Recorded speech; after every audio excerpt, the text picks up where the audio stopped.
किया जाएगा। हम दलित हक की लड़ाई तब तक लड़ेंगे जब तक ये जो आदेश आया वो निष्प्रभावी ना हो जाए, क्योंकि ये सिर्फ SC/ST का मामला नहीं, आने वाले दिनों में BC का भी मामला होगा। तो इस तरह से ये रुकने वाली लड़ाई नहीं है, इसलिए इस पे माननीय सुप्रीम कोर्ट सरकार को जल्द से जल्द फैसला लेना चाहिए। अभी इस सरकार जो सरकार है, ये सरकार सोचती है कि महिलाओं को दबाया जाए, फिर से उसी अवस्था में लाया जाए जैसे महिला पहले रहती थी वैसे रहें, लेकिन अब ऐसा नहीं होगा। हम लोग जागरूक हो चुके हैं, हम लोग पढ़ लिख रहे हैं, समझदार हो गए हैं। हम लोग बाबा साहब के बदौलत आज रोड पे हैं। हम लोग बाबा साहब के बदौलत आरक्षण मिला है, हमें पढ़ने और लिखने और बोलने का अधिकार मिला है। हम इस अधिकार को हटने नहीं देंगे।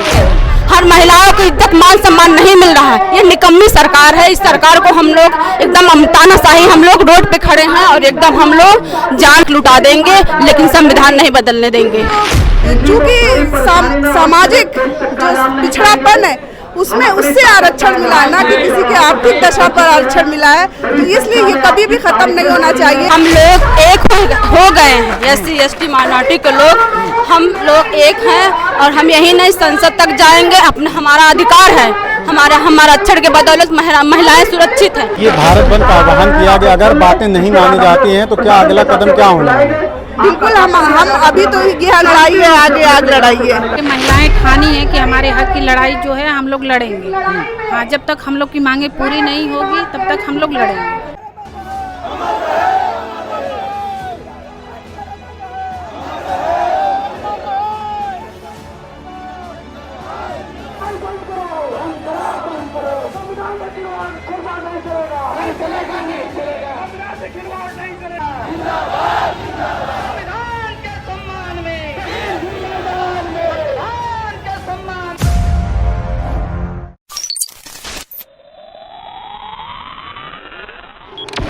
इस वक्त हम आजमगढ़ के अंबेडकर पार्क में मौजूद हैं। बहुजन समाज के लोगों ने भारत बंद का आह्वान किया था, ऐसे में ही आजमगढ़ में मौजूद हैं।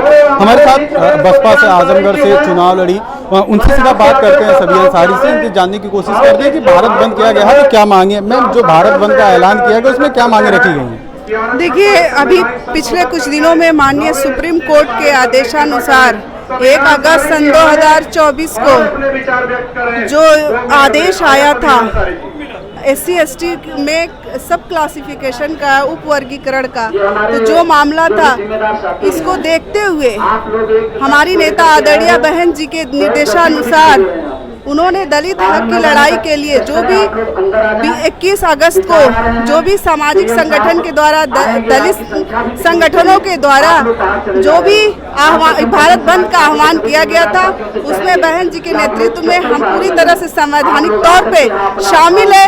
इस जो ये आदेश आया माननीय सुप्रीम कोर्ट का SC/ST में बंटवारे का, इसको निष्प्रभाव बनाने के लिए हम आजमगढ़ DM के द्वारा माननीय राष्ट्रपति महोदया को ज्ञापन सौंपेंगे कि इस आदेश को आप निष्प्रभावी करने का काम करें और दलित का जो हक है, जो उनका आरक्षण बाबा भीमराव अंबेडकर ने जो ये देश संविधान से चलता है, हम इस देश के नागरिक, हम संविधान के मानने वाले लोग हैं।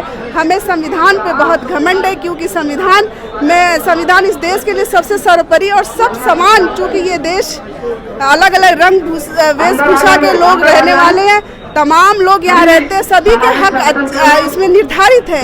तो इसलिए इस SC/ST का जो उप वर्गीकरण है पूरी तरह से निष्प्रभावी बनाने के लिए हम लोग यहाँ पे DM के माध्यम से अपनी बात करने आए हैं। सुप्रीम कोर्ट में सिर्फ क्रीमी लेयर की अभी बात की जा रही है, तो क्या लगता है कि संसद तक ये मामला जा सकता है? इसके पहले ही भारत बंद का आह्वान जो किया जा रहा है बहुजन समाज के लोगों के द्वारा जो मांग किया जा रहा है, क्या ये आशंकाएं जताई जा रही है क्या? जी बिल्कुल, क्योंकि हमारी नेता आदरणीय बहन कुमारी मायावती जी ने बिना कुछ सोचे समझे इस बात का ऐलान किया है, दलित हक की लड़ाई के लिए पूरी तरह से साथ है और उनके होते हुए भी उनके होते हुए आरक्षण कभी खत्म नहीं हो सकता, क्योंकि ये संविधान है और ये देश संविधान से ही चलता है। रही बात क्रीमी लेयर की, तो चूंकि सामाजिक जो पिछड़ापन है उसमें उससे आरक्षण मिला है, ना कि किसी के आर्थिक दशा पर आरक्षण मिला है। तो इसलिए ये कभी भी खत्म नहीं होना चाहिए। तो ऐसा करके सरकार जो है अपने को पीछे होकर माननीय सुप्रीम कोर्ट के द्वारा ये खेल खेलने का काम कर रही है, जो हम बहुजन समाज पार्टी के लोग, हमारी नेता आदरणीय महोदय की अगुवाई में ये कतई बर्दाश्त नहीं किया जाएगा। हम दलित हक की लड़ाई तब तक लड़ेंगे जब तक ये जो आदेश आया वो निष्प्रभावी ना हो जाए। ये भारत बंद का आह्वान किया गया, अगर बातें नहीं मानी जाती हैं तो क्या अगला कदम क्या होना है? बिल्कुल हम अभी तो यह लड़ाई है, आगे लड़ाई है। अभी आगे ये लड़ाई आगे बढ़ती रहेगी और क्योंकि ये सिर्फ SC/ST का मामला नहीं, आने वाले दिनों में BC का भी मामला होगा। तो इस तरह से ये रुकने वाली लड़ाई नहीं है, इसलिए इस पे माननीय सुप्रीम कोर्ट सरकार को जल्द से जल्द फैसला लेना चाहिए। बहुत शुक्रिया मैम। बिल्कुल, और भी महिलाएं, ये जो भारत बंद का आह्वान किया गया है, तो क्या आप लोगों को लगता है ये जो भारत बंद का आह्वान किया गया है, इस पे आप लोगों की मांगे जो रखी हैं वो पूरी हो जाएंगी? क्यों नहीं होगी सर, करना तो चाहिए सरकार को, क्योंकि बाबा साहब की देन है। हम लोगों के लिए इतना बहुत परिश्रम किए बाबा साहब। अब जो देश चल रहा है वो संविधान के द्वारा चल रहा है, तो संविधान के साथ छेड़छाड़ न हो, खिलवाड़ न किया जाए, ये अनुचित नहीं है। जो क्रीमी लेयर की जो बात है, तो क्या आपको लगता है कि उसमें छेड़छाड़ किया जा रहा है? जी, छेड़छाड़ किया जा रहा है। हम लोग पूरी तरह से सुरक्षित हैं, हमारा संविधान सुरक्षित नहीं है, संविधान के साथ छेड़छाड़ हो रही है। इसीलिए हम लोग धरना पर आज 21 अगस्त को हम लोग धरना पे हैं। तमाम लोग यहाँ पर आए हुए हैं, उसके बाद महिलाएं जो हैं वो भी भारी संख्या में आई हुई हैं। तो क्या महिलाओं ने भी ये ठान लिया है कि जो ये क्रीमी लेयर की बात चल रही है उसको समाप्त करवा के ही रुकेंगे? जी, हम लोग समाप्त करके महिलाएं ठानी है कि हमारे हक की लड़ाई जो है हम लोग लड़ेंगे। हाँ, जब तक हम लोग की मांगे पूरी नहीं होगी तब तक हम लोग लड़ेंगे। क्या मांगे रखे हैं आप लोगों ने? हम लोग को कि संविधान न बदला जाए, संविधान के साथ छेड़छाड़ हो, महिलाएं सुरक्षित नहीं है, महिलाएं कहीं निकल नहीं पा रही हैं। अभी ये जो बातें हैं वो सिर्फ न्यायालय तक ही सीमित हैं, तो क्या आप लोगों को लगता है कि ये मामला उठ करके संसद तक जाएगा, इसलिए आप लोग पहले से ही भारत बंद करके जो तैयारियां कर रही हैं?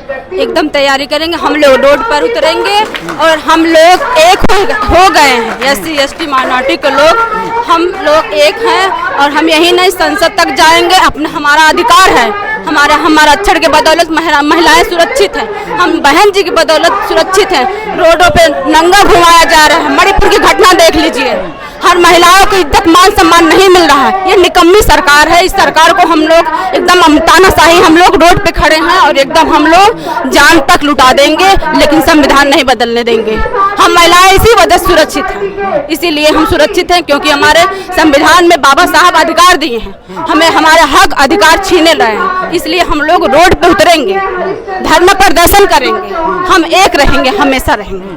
तो क्या लगता है इसमें सरकार, जो भारतीय जनता पार्टी की सरकार है, उसका भी कुछ हस्तक्षेप है? आपको समझ में आता है कि अगर ये हो जाता है तो सरकार इसका पुरजोर समर्थन करेगी क्रीमी लेयर को लेकर के? एकदम करेगी। हम जब एक हैं, रोड पे आ जाएंगे, संसद तक पहुंचेंगे, धरना प्रदर्शन करेंगे, तब उनको मजबूरन करना पड़ेगा, एकदम करना पड़ेगा उनको। क्या कदम रहने वाला, अगला कदम क्या रहने वाला? आगे कदम जो होगा आप देखेंगे, आगे अभी बताया नहीं जा सकता। महिलाएं कहाँ मजबूती से रहेंगी? एकदम मजबूती से रहेंगी। अभी नहीं देखी है, अभी इस सरकार, ये जो सरकार है, ये सरकार सोचती है कि महिलाओं को दबाया जाए, फिर से उसी अवस्था में लाया जाए जैसे महिला पहले रहती थी वैसे रहें, लेकिन अब ऐसा नहीं होगा। हम लोग जागरूक हो चुके हैं, हम लोग पढ़ लिख रहे हैं, समझदार हो गए हैं, हम लोग बाबा साहब के बदौलत आज रोड पे हैं, हम लोग बाबा साहब के बदौलत आरक्षण मिला है, हमें पढ़ने और लिखने और बोलने का अधिकार मिला है, हम इस अधिकार को हटने नहीं देंगे, हम संसद तक जाएंगे। चलिए, बहुत शुक्रिया, बात करेंगे। बिल्कुल, आजमगढ़ के साथ पूरे देश में जो है आज बहुजन समाज के लोगों ने भारत बंद का आह्वान किया था, उसी क्रम में आज आजमगढ़ में भारी संख्या में लोगों ने, तमाम संगठनों ने भारत बंद का आह्वान किया था। उसी के साथ यहाँ भारी संख्या में महिलाएं भी आई हुई हैं। महिलाओं का साफ तौर पर कहना यह है कि संविधान के साथ जो भी छेड़छाड़ हो रहा है वो हम नहीं होने देंगे, हम अपनी मांग को पूरी रखेंगे। इस पूरी बातचीत के बारे में आपका सोच हमें कमेंट करके जरूर बताइएगा। बहुत बहुत धन्यवाद।